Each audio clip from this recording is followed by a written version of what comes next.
Welcome to this special Avowed preview episode featuring ILP's very own Lord Cognito and Lord Attic. Gentlemen, how are you guys doing today? Tired. Tired. Yeah, but Feel I kind of tired though. real quick, I got the Everborn merch on. Ooh, Oh, salute. shout out to Salute, Everborn. Shout out to Everborn. And I'm on my it's the rock. Black rock attire today. Clearly, no influence.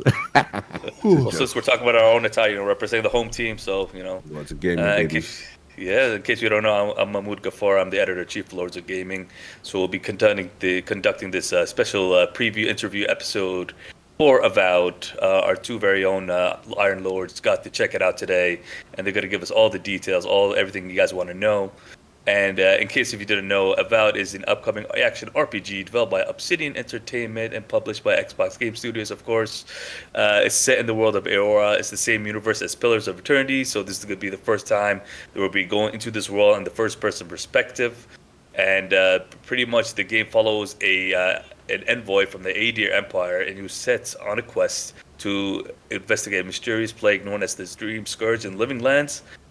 So what players could pretty much expect is a lot of open zone worlds, something similar to what we saw in the previous title on the Outer Worlds, and some mix of combat and magic and some rogue elements as well. So gentlemen, just like any other Obsidian RPG, we can expect a character creator. So just give us what you guys went through when it comes to creating your players. What did you guys like about the system? What you didn't like, and so on. So I'll leave the floor open for you. Well, I'll go first because I'm gonna have like 30 seconds to talk about it. I don't really generally care about the character creator, but what I say is that there's a lot of like unique things. You have like godlike features, and like I ain't gonna lie to you. Like I was sitting there looking at them, I'm like, I don't want to use none of these godlike features. Like the godlike features are like they're supposed to like separate you from everyone else in the world.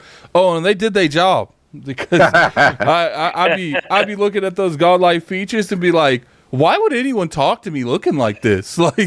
But then you realize there's like blue people, and it's like, okay, so it's not like a huge. The Living Lands is a crazy place, man. The Living Lands is a crazy place.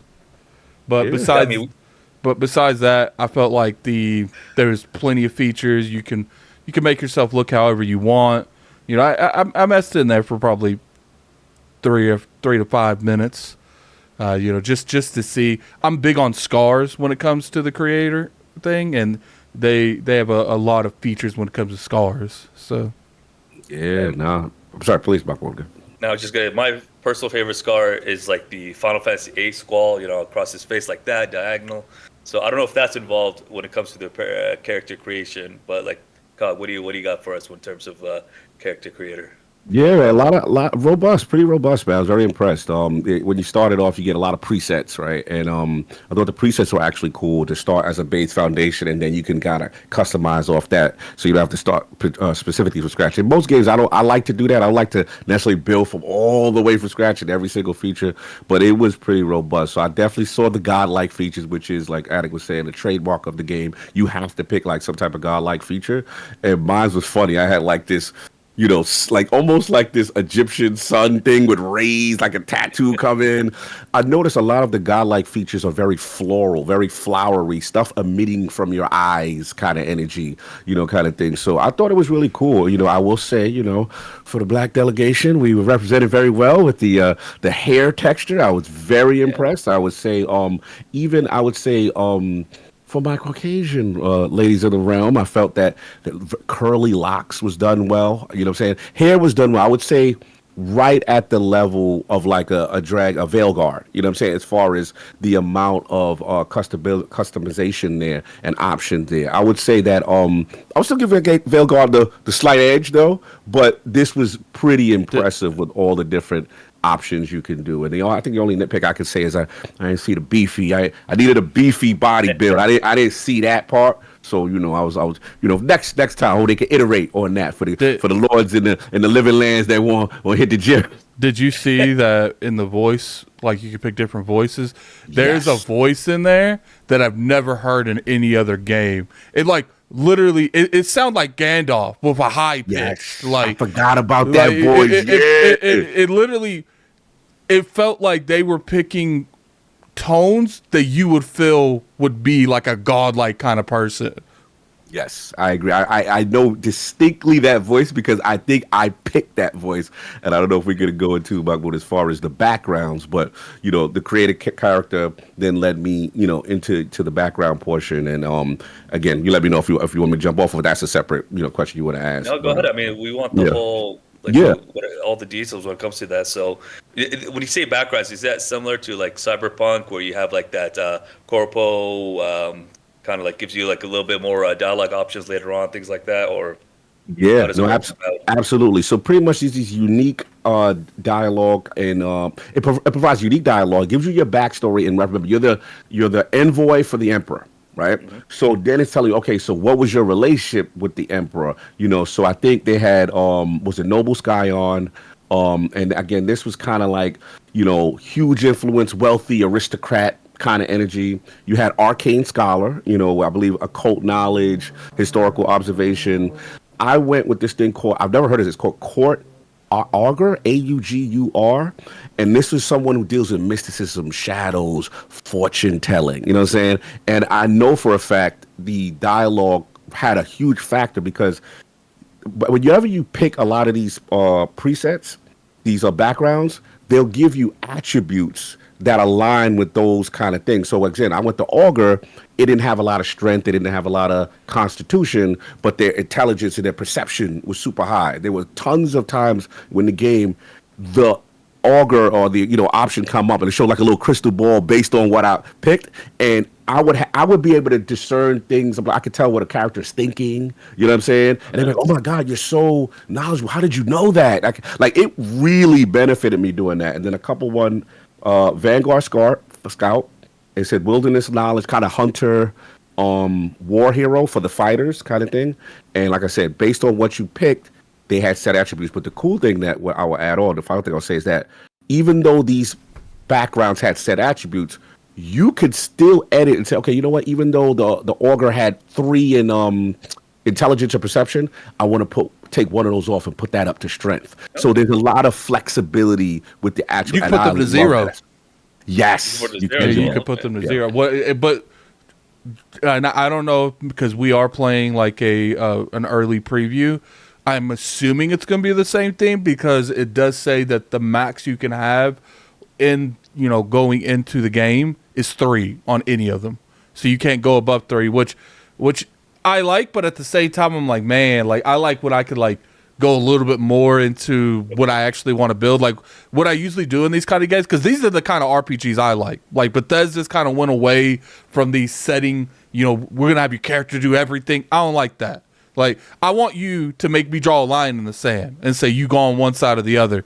So I appreciate when it comes to these attribute systems, and normally in these type of games you can like build that character however you want, but I think what they're pretty much doing is they know that if you let them go as far as you want, I'm gonna be stupid. My intellect's gonna be at like a 1. I think Resolve was on there with stamina. That's gonna be like a 1 or 2, and I'm gonna put like 6 on strength. Like so, I understand that this is probably gonna lead to a more well-rounded start of the game because you're going. I would end up putting, a too much into 1, and then before you know it, I'm getting like stomped because I got no health, or I can hit like swing the sword like one time and then bam, I'm breathing because the stamina's gone. Yeah. So because I went with the Augur. What you went with your addict? Which one you went with? I did play twice, 2 different scenarios. One I went with a mage, and the other I went with a 2-handed sword. You did Arcane Scholar first. Yeah, I did Arcane Scholar. No, I did War Hero first. Oh, and then the second one, I did Arcane Scholar. Can I ask, because I just real quick, I wanted to ask you, being a war hero, how did that affect you with the dialogue? Like, there's times that war hero came up, and how did it affect it? Are we going to get straight into dialogue? Because I know he has questions on dialogue. I know we're going to get to dialogue. There's differences. There's differences. Yeah. Okay, cool. Nice. And pretty much these backgrounds, do they like provide like a passive bus for you guys? things like that as well. Like just like it just sort of adds to the role playing element within the game as well. Obviously, right? So I did write down like the little description. It says your background provides unique dialogue options that determines your starting weapon. All equipment and abilities are available to you regardless of your background. So, like, for instance, there might be some mix and match that you can do. Not necessarily using another class to like mix and match classes, but using another class to support your class. Okay. And they also, we'll get to the combat later on in terms of dialogue. And obviously, Obsidian, they're masterful like storytellers and quest designers. So, what were your impressions, pretty much, how the quests were designed in the Avowed preview? I mean, did it meet your expectation? Were they dull? Were they interesting? So, just give us like what your thoughts about that. Yeah, no, I loved it. I mean, look, I'm just gonna just put it out there. This is where Obsidian is shining, and it just shows how they are leaps ahead of the competition. Maybe outside of Larian, the thing that's beautiful about them is not only do the dialogue choices present themselves when you're going through the story and you're talking. First of all, shout out to my little man, the little blue man from the jump, Gannick. That's he's like your little squire, right? He'd be like, okay, sir, whatever we can do, sir. And like, he's helping you out. And then just the initial conversations of talking to him and whether or not I'm going to thank him, for pulling me out of a wreckage, to start the game, or, I could just kind of be real extra dominant with him, and how it affects. Also, there's a point in the game where I encountered another character who was kind of locked up.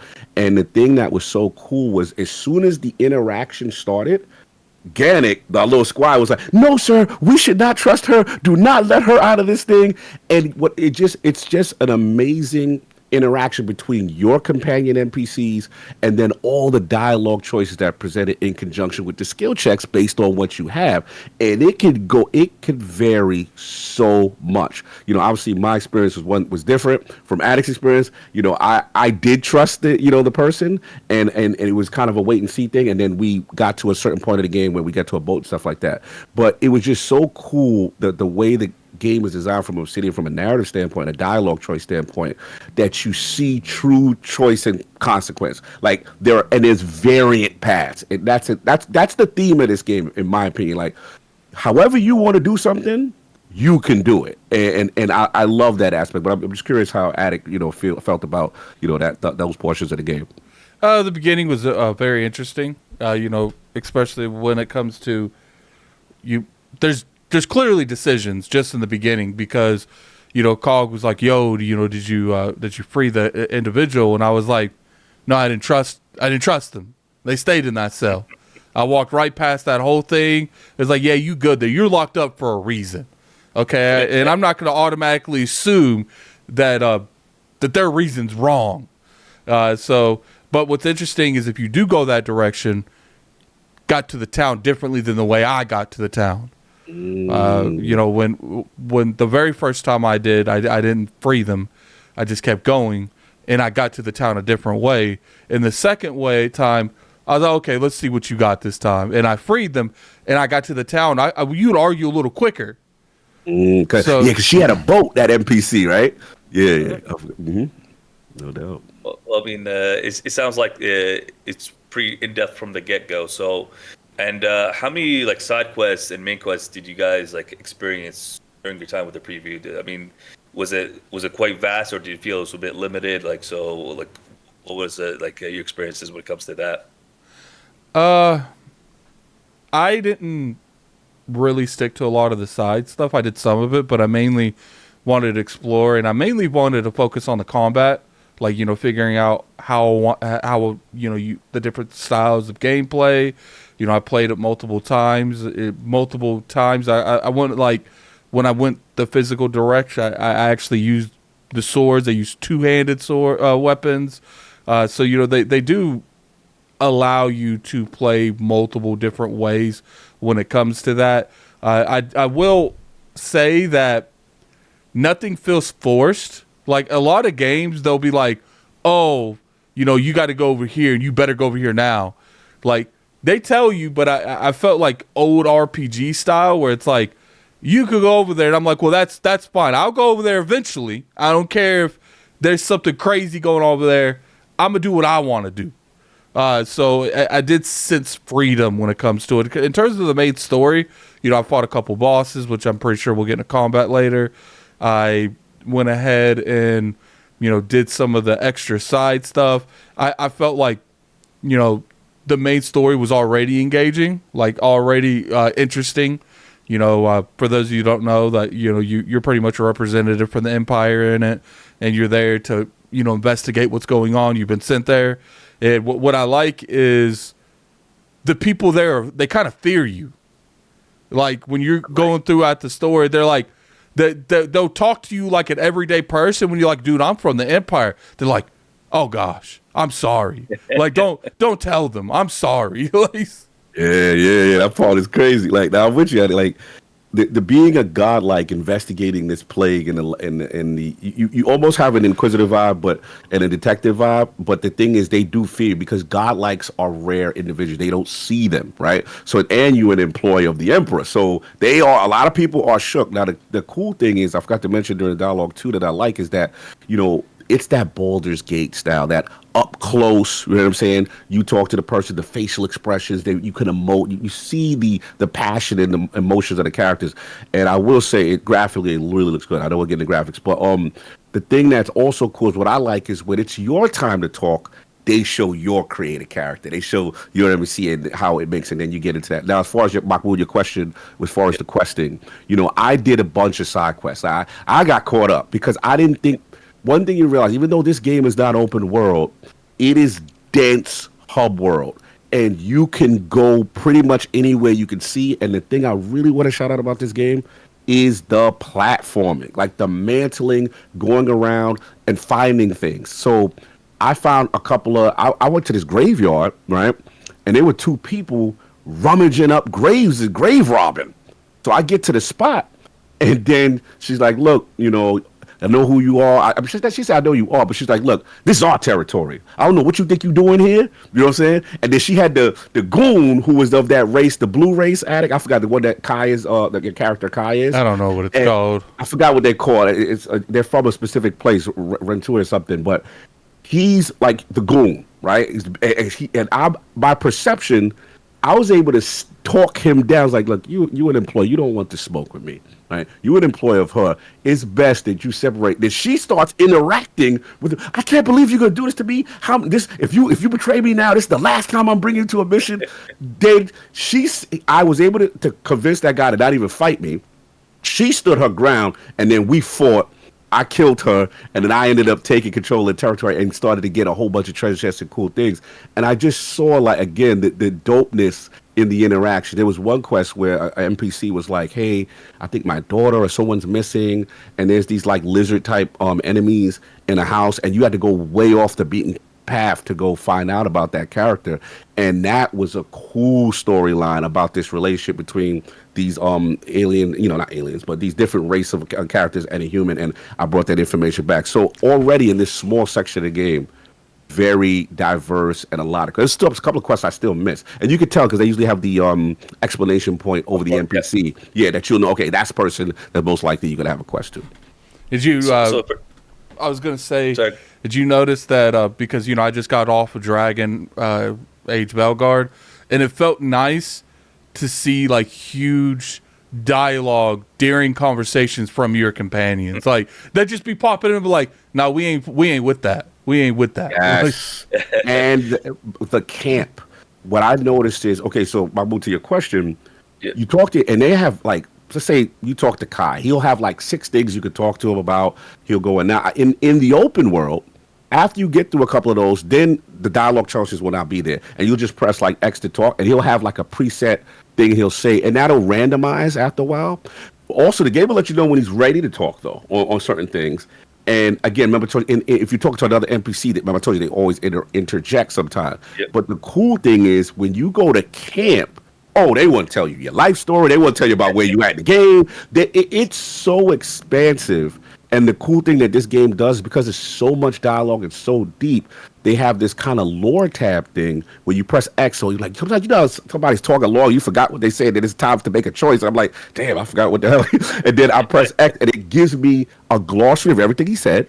also blue highlights of terms. So you'd be like, oh yeah, what does that mean when you say that? And it'll give you like a glossary. This is probably the best dialogue, the way it's handled in a game that I've seen in some time. Like it's very impressive and extensive. And like Addict said, there's a lot of exposition, but very interesting and hilarious humor that Obsidian also has in their games. It's great to see that Obsidian still, putting in the humor. I mean, we expect them of that, but it's still nice that they're masters and pulling that off. And I'm really happy that you mentioned the glossary, the lore glossary, because I remember when you interviewed them in August, Cog, they mentioned that specifically. So we had like an idea of what that was going to entail, but now that you saw it in the action, it's like pretty much I want to say game changer, but it really kind of steps up how to tie in the dialogue with the with the game's world and lore in a much more like easy accessible way. So I'm really happy to see that, and this actually is takes me right into a nice segue into the next question, which was you already guys talked about it a lot, but it's a very important part of any RPG release is the dialogue. So it's pretty complex. There's a lot of options. There's a lot of nuance to it. And how did you guys feel? Like, did the NPCs react to your choices, your dialogue choices? Do you feel like any choices impacted your companions as well? So can you guys give us like an idea about that? One thing I will say that I don't like.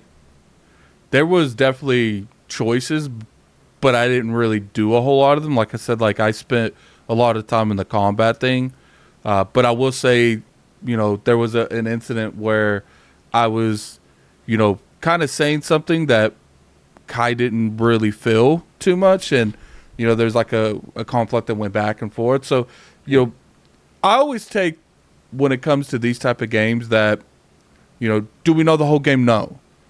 But usually at the beginning showing good promise and they're overdoing it, then the rest of the game is either going to be on that level or they'll start to slowly dimmer down just a little bit.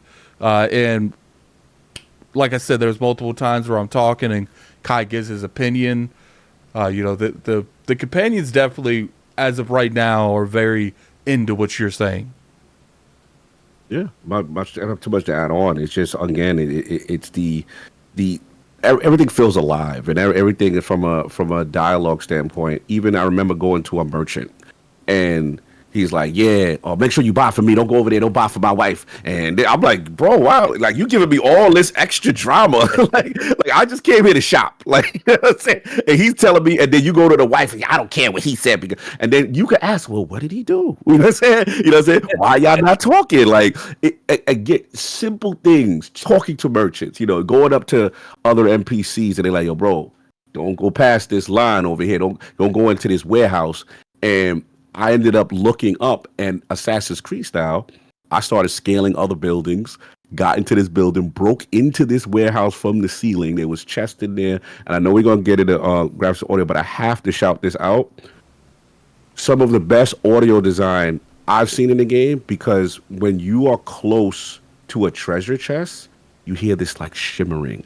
And it's addicting. You're like, oh, there's something. Where is it? Where is it at? Where is it at? You know what I'm saying? I will say the animations to open up the treasure chest are really good. Bro, it's crazy. We might as well get the because like graphics and audio, literally because of questing, makes me a fiend to find stuff. I'll be like, oh, I hear that sound. Hear the loop, baby. You know what I'm saying? And that's because of me, with dialogue. But just I did all of this because two NPCs was in front of a warehouse that was locked. And my curiosity didn't like how they was talking to me. They was very dominant. Like, they didn't care I was a guy. Like, it's like, you're not getting in here. And then I went about my business. And so that was that with the dialogue. So just speaking about the audio itself, like, what do you guys think about, like, the sound effects, the music? I mean, how did that all tie into this during the preview? When it comes to the sound effects, I felt like the sound effects were pretty good. I did like some of the music that was playing during some of the fights. I'm sure we'll get to combat here soon because I got a lot to say about that. Oh, yeah. But I will say that, I don't know, are we going straight into graphics or just audio right now? We can do both. I mean, the only thing I will disagree with when it comes to like graphics is I felt like the character models were fantastic. The world looked a lot. And I've been very I've criticized the art direction change that they had because apparently they like restructured everything and went originally like the game was supposed to have co-op rumored and that vision was scaled back and redone because they said it didn't feel like Obsidian. But one thing I will say is there's like these incidences where you need like a bow or something and you need to shoot like these things. I felt like the fire animations could be improved a little bit. Like, because it doesn't like leave any scorch marks or anything like that. And it's like, it's one thing if you do it like once, but I did feel already that was being repetitive where it's like, we're shooting this little thing up there and it falls down and catches these things on fire. So, hopefully that doesn't happen a whole lot. One thing I did appreciate is there's incidences in the game where you find these things that you need Kai to blow up. And what I thought was really cool is Kai did it on the first go because I was physical. I didn't have no magic. But the second time I had fire magic and I burnt it. And he commented on me burning it. He's like, oh, never mind. Like, because he started. Kai's hilarious. Yeah. So what I appreciate that is like, different options and doing stuff. And, even with my little nitpicks when it comes to that, even like the webs, like the spider webs that you can burn in the game, they look really good. Like I will say that, would I still have liked a more, gritty, dark, realistic approach? Probably. But this is a good follow up. Like this is a good, the environment, man. Like character models is one thing, and those character models look really good. But the environment, sometimes I just sit there and pan back and look around. This is definitely the type of art style that the Outer Worlds did. But Outer Worlds too. If the environment's gonna look like this environment, I can't wait to play that game too, because they really upped their scale in terms of details on mountains, the wind blowing back and forth. You look down and you see the water hitting the rocks below you. Like I will say that they did a good job in terms of that. Yeah, I'm with you, Attic. This world's beautiful. It's varied. I love. We talked about the sound and hearing the water crash against the rocks when I was at sea. I scaled a lighthouse and I was able to look over the vistas and the horizon to where I initially shipwrecked at. And I was just like, wow, the scale. Sometimes I had a quest. I love going up high on things, Assassin's Creed. Why? Because sometimes you could see out in the distance. Slight nitpick. I did see, some pop in as you go into major cities from a distance. I saw a little bit here and there. Obviously you're playing on PC, 60 frames per second. I mentioned, I raved about, like I said, the audio cues with treasure chests, things of that nature. I know we get into the combat and the sounds definitely are better there. Big one. When I played the initial preview at Gamescom LA, they had me at a high level character later in the game. This is the beginning of the game. You kind of start from scratch. But at that preview, there was no third person mode. They have third person in this demo. So third person. It wasn't that bad either. Yes, I was surprised. It wasn't that bad. I probably wouldn't play it in it because I tried it for about 10, 15 minutes. I probably would never use it because I'm not really a third person with these type of games. But I could see people that primarily play third person willing to play because it's not that bad, at all. I agree. Very serviceable. You know what I'm saying? I thought, again, because the game, like I said, you have your attack, you have your, we're going to keep jumping in the combat. But the main thing is with third person, it felt solid. And it felt, I was just feeling like a little light. And this game, again, has a lot of jumping and stuff, but you can move around and you can do everything you can. The only reason why I would not do it is the game to me feels like more beautiful in first person. You know what I'm saying? It feels like when you're doing the mat, like again, I'm a scale cast. I got my more immersive or something like that. Yeah, right? It wasn't. I could see more the detail. You could when I'm find stuff. Get it? You could tell the game was designed for a first person perspective.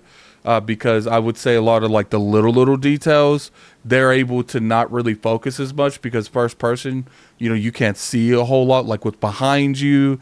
But what I will say is even in third person, look, do you see more of the imperfections in the game? Of course. but it still looks phenomenal. Like, Yes, very, very serviceable. And I played about 20 to 30 minutes in it exclusively, mantling around, doing everything I was doing in first person, and specifically, which I know we get into, is combat. I wanted to see how that was, and I was like, no, you can play like this for sure. And speaking of mantling, how were the animations? Were they smooth, or were they like? I know it's a preview, but any details on that would be great.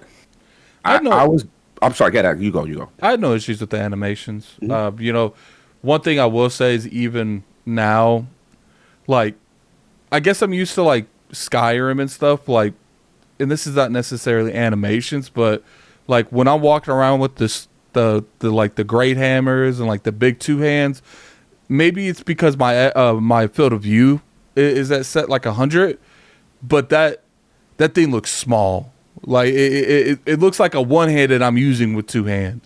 So that's probably like the biggest criticism I could give for it, because I feel like, one thing that's cool is like just you could go from like the animation like a regular sweat, and keep in mind when you hit these people, you hit them like sometimes they'll fly out, because I had a two-hand and I hit someone and he literally flew. It felt like I hit him for real with that thing. And then if you hold it like you're swinging like this, and if you hold it, you put it above your hand, and you see it glow, and you swing down. So it's the animations, I would say. Look, is this like the best animations that's ever been in the industry? No, but I would say they're solid animations. And to Baku's question, I just want to jump in real quick with what you said with the I believe it was the platform. This is the animation. The platform I can't stop raving about. In my opinion, this is the best platforming and mantling I have ever played in a first person game. I feel nimble. I feel like, again, I'm scaling things like I'm in Assassin's Creed. You know what I'm saying? Like it's really impressive, because when you go up to something that's higher, you jump into it, your character grabs the thing, automatically you feel, and the game wants you, the game has you at high points a lot. It wants you to do this kind of stuff. So I thought that was impressive. Attic mentioned earlier just the simple things of, opening a chest. You know what I'm saying? You're seeing it and your hands on it, and the glows and the illumination is really cool. And the other thing I want to comment is when you do the run, I've never really seen games do it, and you do a slide, you'll see the 2 feet of your character in front of you doing the slide underneath. So it's just very immersive, the way they do things. I've never felt more nimble in a first-person game from, just because of the animations and how everything is contextualized, and it just feels good. Speaking of feeling, when we play like any first-person game in particular, the feel of like the combat of the movement is very important. So let's get into it. The combat. I know they talked a lot about melee, magic, and like ranged weapons like pistols, and also some bows and arrows, if I'm not mistaken. So how did you guys feel about combat in the preview? Do you think it lived up to what Obsidian was trying to do? Were you impressed by it, or were you taken back by some things, or were there some things that you didn't enjoy about it? So this is all about the combat. So just let's hear your thoughts about that. When it comes to the combat, there are some incidences in the combat where I really enjoyed. I felt like it feels like when you use those two-hand weapons, I do have an issue of how they look. I feel like they could look more prominent, more dominant, especially the two hands. And like I use a two-hand, I expect to take like half the screen. But I ain't gonna lie, when you hit people with that, like it feels like you're connecting, like they. You sound like you're enjoying that. Yeah, hitting people upside the head too much. It's pretty crazy. And what I like is they kind of went like a little bit with some Sekiro in here, where there's a stagger bar, and when you get that stagger bar maxed out, they get stunned. In normal games, like you get stunned, maybe you can like when you look at something like Elden Ring, you do like a little move to hit them. They brought that in here too, where I know when they're like that and you hit them, it will do like an animation and do massive damage. And sometimes, like I'm hitting them in the air, and then I'm hitting them down on the ground with the big two hand. It seems like they all have their own unique one. when I was using it, because my second playthrough was a mage. He had a book and he had a wand that I went and bought. One thing I don't like, and I hope they fix this before the game, is the book gives you access to other spells. What I didn't like is on keyboard and mouse, so you press E, it would kind of bring up like people that's played Final Fantasy, like Remake, brings up a menu, stops the whole world, and it lets you determine what everyone's going to do. Everyone's got a will. So you could pretty much, you could pretty much decide how you're going to take that encounter. But these spells that's in the book aren't in that will. So you have to, in order. I don't know what it is on controller because I didn't try it on controller. Yeah, on controller, I know what you mean. So on controller, when you hold in the Grimoire book, you got to hold left trigger. To your point, then it'll tell me what the spells will pop up and it'll correspond to A, X, and Y, and let me know. Okay, now that I'm holding it, then you can pick these 4 spells from the book. But I understand what you're saying. In the radial was just that Mass Effect kind of pausing thing. There may be a way to map it, but I know what you're talking about. I didn't see it, so I know what you mean. Continue. Yeah, I felt like, because when you use the will, it only lets you use the ones that you primarily have. Now, I do know that eventually you can learn the spells in the book because they talked about that. So I'm assuming then it will be brought to the will. Right. But what I would appreciate, and I don't know, maybe if it's in the final build, where you bring up the will and it shows whatever spells you have in the book too, because to me it kind of like defeats the purpose to like have this screen where you can like kind of like strategically plan how you want to take these fights on, but you have to use the book spells in real time. Right. One thing I did notice though is if you do learn it, I don't know if it's you have to learn it, and then there is a mappable thing again on controller, because you played. I'm glad you're telling this because I didn't know the experience on keyboard. On controller, you can map pretty much anything to your D-pad, so it'll be up, down, left, right, and I believe there's one other thing, and then you can whatever that skill is. So I'm assuming you can based on it, but to your point, I don't know how what your experience on keyboard. Yeah, well, I don't know how that was. Even if it's mappable, I would still appreciate being on the actual screen with all your companions' abilities, because it's easier to like strategically plan. Okay, I want him to do this that might weaken him to fire. I don't know if that's ability, but then I'm gonna hit him with fire because I have this ability. But essentially, I have to be like, Kai, use this move, and then I have to go back and be like, okay, here's the spell, and maybe they have that more strategic because like it is a book that you have to read, but it's just like for combat reasons, like you need to have all of your tools in one area, not separated. What I liked is when you stagger someone as a mage, like you kind of do like some Harry Potter stuff and you like shoot them down with it, and it does crazy damage. Like when you hit someone with that stagger ability, like you're looking at like 30-40%. I will say when it comes to these games, I've always felt like, even Skyrim, like combat, it is what it is. This was the funnest combat I've had in these type of games that didn't have a gun in it. Because we got guns. I tested. Oh, yeah, I was just gonna say. We got guns, baby. Well, I'm saying I didn't use the gun, but like, oh, bro.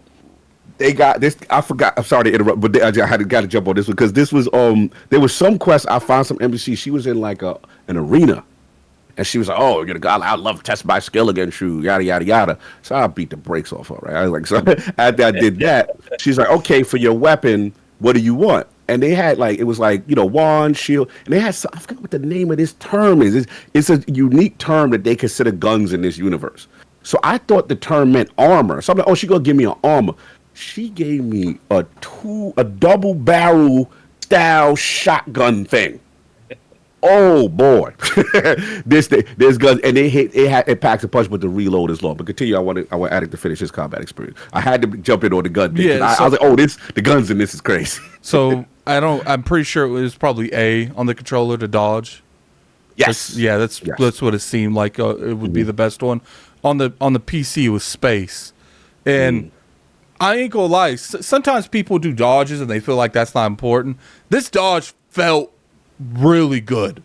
Like sometimes they would be right up on me and then I would dodge and I see the sword go all the way down. Like the bosses in the game are good. So far, I'm enjoying the bosses. They feel very fluid. They change up. I enjoy that. I would not. I wouldn't say phases. Yeah, I haven't fought a boss that has like any kind of like Dark Soul type of things where they change their appearance. I'm assuming it's in the game to some degree, maybe not to degrees of other games, but their abilities get stronger. So and then sometimes, like I said, man, I fought this like gloomed bear. Oh, I know. And this thing was rough, and Kai kept getting down every 5 seconds. And I'm like, Kai, come on, man! Like you get hurt. And what's funny is you got a stamina bar and you got a stagger bar. You got to look at their end. So sometimes I'll be like shooting my magic wand, and then my stamina bar is like completely off. But they don't make it unless you're completely diminished to 0. You could still dodge, but what I like is you get like that last 20-30%. Your dodge is not really a dodge. It's a panic. Like you're barely moving. And so that bear would get me in positions where he would just tear me up because I got no dodge to move. And I have to take like half a damage to move out of the way. So I really appreciated that because it's like a lot of the times the combat is looked at but not looked at, in my opinion. They don't make sure it feels good. Like I said, the only big criticism I give is like I really like when weapons feel dominant in these type of things, especially two hands. Like if I use a two-hand, like a two-hand mace, I want like it to take like this whole side of the screen over here.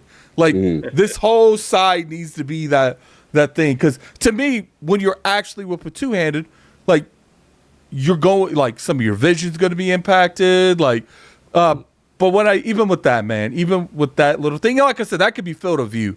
My field of view is probably your field of view. That's what I was about to say. Mine is up on the screen. That thing taking up the thing, like, bruh. So, biggest compliment I can give this game is I went into here expecting some good dialogue, expecting the game to look okay, but not great. I left with the combat feels fluid, the dialogue's there. I could clearly see, like at the beginning, like I said, I played both characters. There was dialogue that I did not have access to when I did the mage playthrough. So, because if your power is strong enough, you can intimidate. I didn't have my power in the second one, and they were intimidating me. Oh, really? Yeah. So, oh, wow. So because what it is like when you use the intimidate abilities, they're not trying to intimidate you back because they're scared of you. But when you go in there and you don't have those intimidating abilities, they're being like they're talking sideways to you with the responses because you're not intimidating them first. I left this. This is probably as of right now because I don't know what comes out next year. I think this is going to be my game of the year next year. Like, oh wow! Yeah, because I came in here with mildly broad expectations and left with all of them being broke. Like there wasn't one aspect like nitpicks. Feel like you could do better things than just shooting something and it comes down and burns. But combat was very fluent, and it's not the game. We're not going to get too much into performance, even on like because I'm on a PC that's transparent. This was all on Steam, and I didn't feel any issues. I didn't feel any stuttering, and I'm just like I'm really enjoying the fact that the game felt the way I wanted it to play.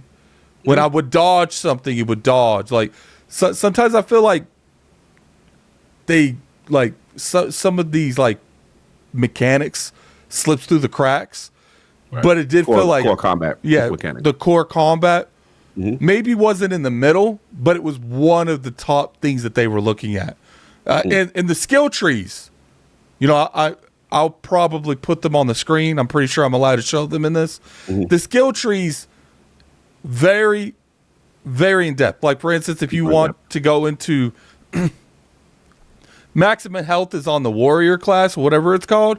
So that's why they didn't want to give you just one class. You can mix and match. Like for instance, I'm going to probably be a ranger at one point, and hopefully there's spells to about that ranger too. Hopefully there's spells to enhance like a bow from another class. Like catch maybe something on fire from the mage class. So I'm hoping we get more opportunities in that. I didn't really mix and match like that in this, but I will say that everything about this game blew my expectations out of check. And you guys know, I call an apple. I don't say an apple's an orange. Yeah, no, I'll jump in on comment, man. You said a lot that really.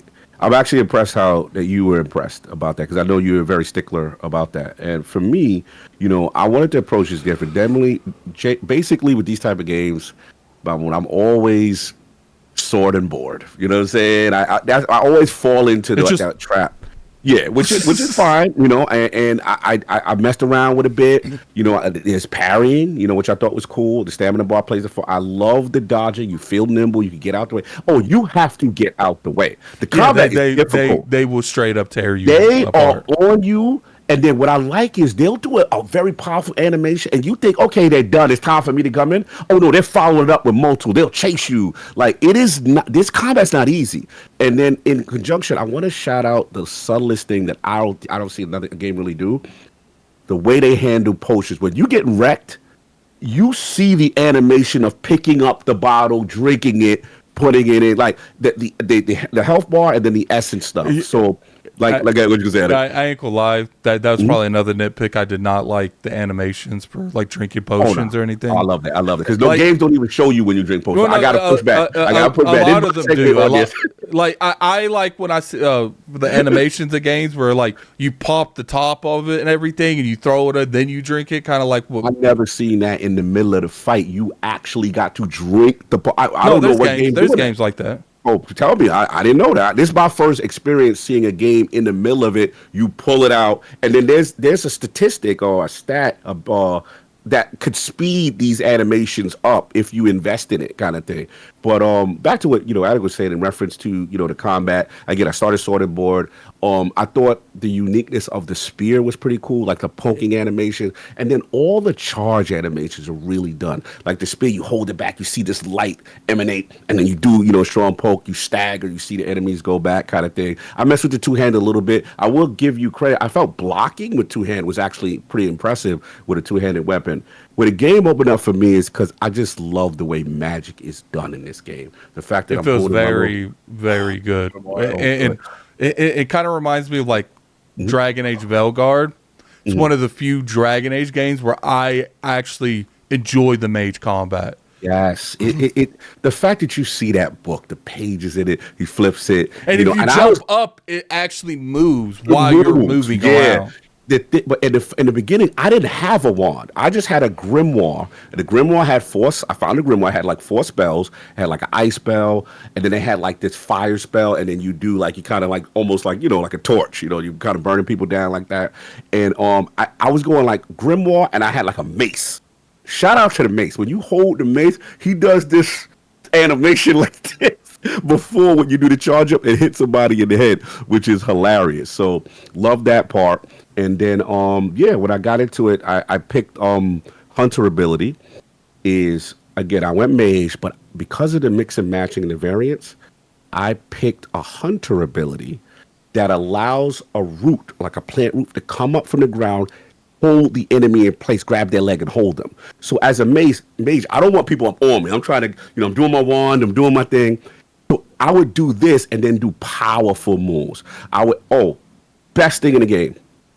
Y button, switch combat loadouts in real time. You could have 2 combat loadouts. So again, one I had with wand and grimoire. Another I had with either a 2-handed weapon or the 2-handed gun. So I would keep people in place and then shoot them with power stuff. The best thing that they did too is that stamina bar, because you'll get executions, you'll do all this damage stuff. And the last thing, shout out to the stealth kill. Thank you, Obsidian. You creep in the woods, in the wilderness. You get the drop on somebody. An animation. It call it a godlike power. An animation comes out that looks literally like the Halo Omnisword kind of thing. Sheath them from behind. Dope animation. You hear Kai say, "Oh man, how did you do that? Where did you learn that from?"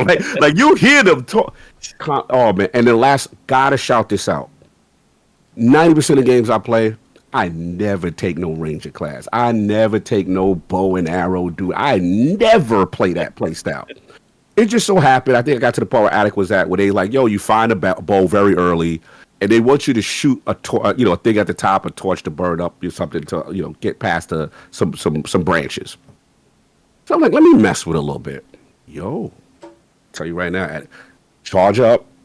You'll see crit spots on the enemies if you hit that stagger animation. Yeah, I saw that. The little red boxes. Yeah. Bow combat, long distance is very satisfying. That's the other thing. And the last thing for my mage class, I found another grimoire. And this was called like the Grimoire of Entropy. It had different spells.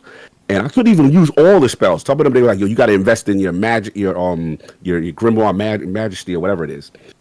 Anyway, long story short, they had so you know how you use it and you use essence, but every time you use a spell book, it drains essence. This thing had I could create a flame staff, a two-handed flame staff. Every time I hit someone with this flame staff, I get my essence back. So I was switching between the staff, taking off, boom, back to book and wand, doing this stuff. Combat, really amazing. Nitpick, do I want to even more punchier or more? Of course, you know what I'm saying? But to Addict's point, in these games, you really don't expect combat to really be the strength of the game. And I will say combat is rewarding, it's fun, it's satisfying, and it's difficult. So yeah, they've definitely used the extra time. And I really enjoyed it. Yeah.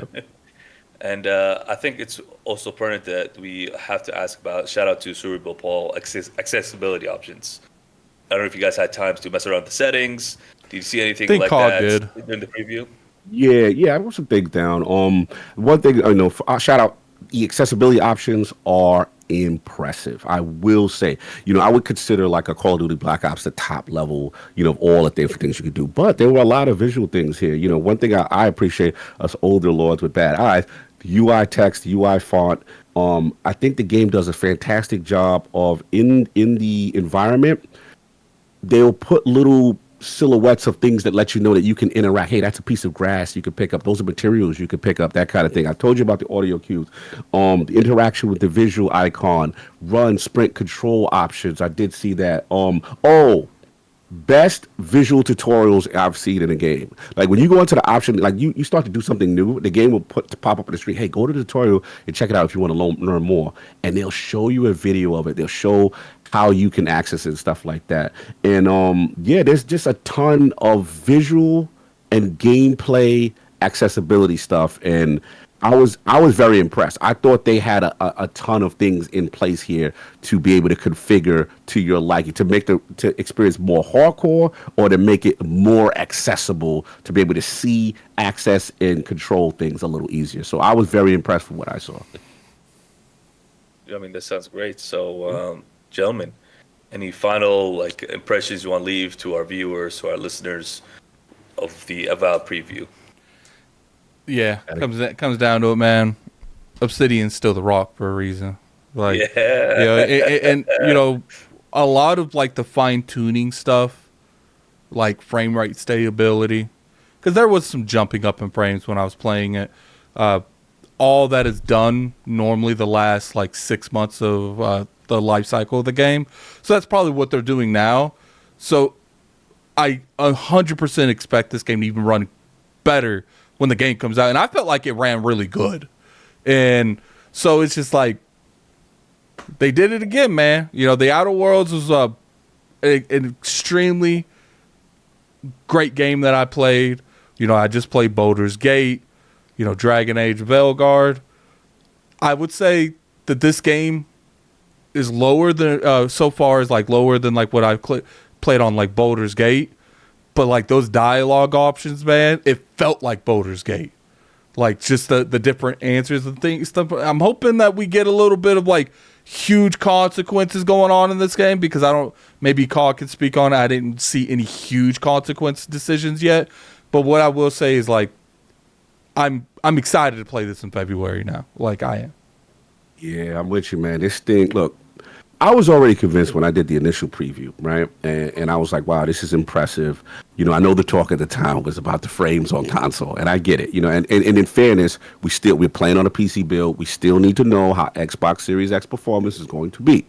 However, the extra time has now just shot this up even more. This is an amazing game so far. This segment that we played, if they continue to do this and they continue to have a great story and story beats, and from my understanding, again, because I played it in the in Gamescom LA, there was already tons of major choice and consequences and affected. I remember when encountering another godlike and things of that nature. Yeah, this has shot up the list. Like I'm thoroughly like I could not stop playing. I'm like, damn, I gotta stop. Like I want to play more of Avowed. Avowed is Obsidian in their bag. Graphically, the glow up is there. UE5 is shining. Vintage dialogue, and I'm glad they stuck to Hub World because the density and the amount of things you could do to affect this world is really cool. So yeah, I was already convinced. Now it's going up to okay, like Addict said, like if you nail this, you will be in the conversation. And for guys that like, Skyrim that's looking for that kind of feel, you got that, it's really special so far. So we'll see if they can pull this off. But early preview, yes, I'm beyond impressed. That sounds great. It looks like February 18th can't come sooner enough, I suppose, right? So there you have it, ladies and gentlemen. Thanks, Addict. Thanks, Cog, for joining me today for the special Avowed preview video. We look forward to when the game comes out, so be on the lookout for more coverage for the game. Mahmoud Ghaffar from Lords of Gaming, and yeah, thanks for all your time. See you in the next one.